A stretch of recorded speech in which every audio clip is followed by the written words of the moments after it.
Hello friends, અત્યારે cyber ક્રાઇમના કેસમાં APK file વાળા ફ્રોડ બહુ થઈ રહ્યા છે. આપણા મોબાઈલની અંદર પણ એપીકે ફાઇલ આવી અને ભૂલમાં ઇન્સ્ટોલ થઈ ગઈ હોય તો તેના માટે તમારે શું કરવાનું?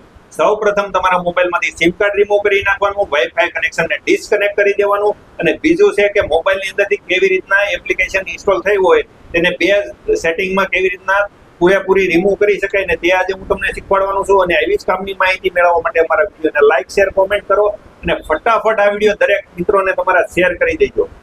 સૌ પ્રથમ આપણે સેટિંગમાં જવાનું છે. સેટિંગમાં ગયા પછી આપણે ઉપર સ્ક્રોલ કરવાનું છે અને એપમાં જવાનું છે.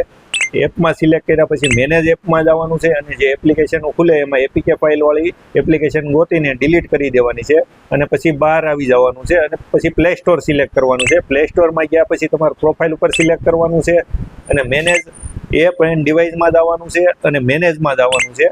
પછી મેનેજમાં ગયા પછી તમારે અહીંયા ધીસ ડિવાઇસ લખ્યું ત્યાં સિલેક્ટ કરવાનું છે અને નોન ઇન્સ્ટોલ ઉપર ક્લિક કરવાનું છે. એટલે આપણે જે પણ અહીંયા એપ્લિકેશનો ડિલીટ કરેલી છે ને તે બધી બતાવશે અને એને બધીને રિમૂવ કરી દેવાની છે. એટલે તમામ સેટિંગ ઓકે થઈ જશે.